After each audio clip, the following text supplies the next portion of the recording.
আজকে এরকম একটা রেসিপি তোমাগুলোকে শেয়ার করুম, যেটা দেখলে কিছু মানুষ আছে নাক ছিটকায়, আবার কিছু মানুষ আছে একদম আঙ্গুল চেটে পুটে খায়। তো এটা হলো শুটকি মাছ। তো আমরা তো এটারে চন্দনা কই, তোমরা কি কও এটা তো আমি জানি না, তো কইও তোমরা কে কি কও।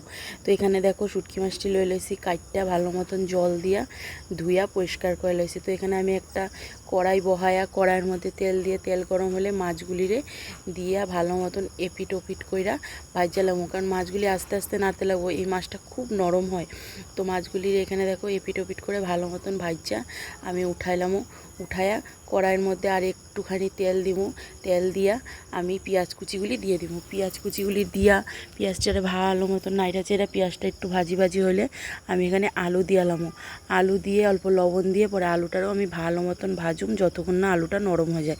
তো এখানে ভাজা গেলে আগের থেকে রসুন থেতো করে রাখছিলাম, রসুন থেতো করে রাখছি, টমেটো কুচি সব দিয়ে লাইছি। টমেটো কুচি দিয়ে এটা ভালো মতন নাড়ম যতক্ষণ না টমেটোটা নরম হয়ে যায়। তো টমেটোটা এখানে আমার নরম হয়ে গেছে। এখন আমি হলুদ গুঁড়া আর মরিচ বাটা দিয়ে দিব।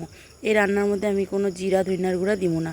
তো মরিচ বাটাটা দিয়ে আমি বাটিটা ধুয়ে অল্প জল দিয়ে দিছি, দিয়ে আমি এখন এটারে তরকারিটারে ভালো মতন কষাইলাম। ভালো মতন কষানি হয়ে গেছে, দেখো তরকারি দিয়ে তেল ছেড়ে গেছে।